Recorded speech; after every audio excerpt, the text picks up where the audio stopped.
বন্ধুরা, তোমরা যারা নতুন ইউটিউবার রয়েছো তাদের মনে কিন্তু একটাই প্রশ্ন সবসময় ঘোরাফেরা করে যে আমরা কি প্রত্যেক দিন ভিডিও আপলোড করব, নাকি এক সপ্তাহ কি 2 সপ্তাহ কি 1 মাস অন্তর অন্তর ভিডিও আপলোড করব।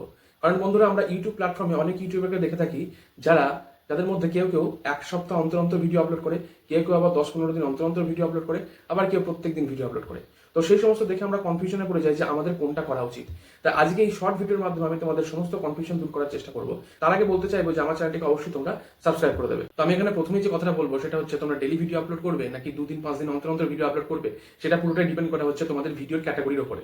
হ্যাঁ বন্ধুরা, যেমন ধরো তোমরা এডুকেশনাল ক্যাটাগরির উপরে যদি কোনো ভিডিও বানাও বা আমার মতো ইউটিউব ট্রিক্স নিয়ে কোনো ভিডিও বানাও, তাহলে সেই ক্ষেত্রে কিন্তু তোমরা প্রত্যেকদিন ভিডিও আপলোড করতে পারবে।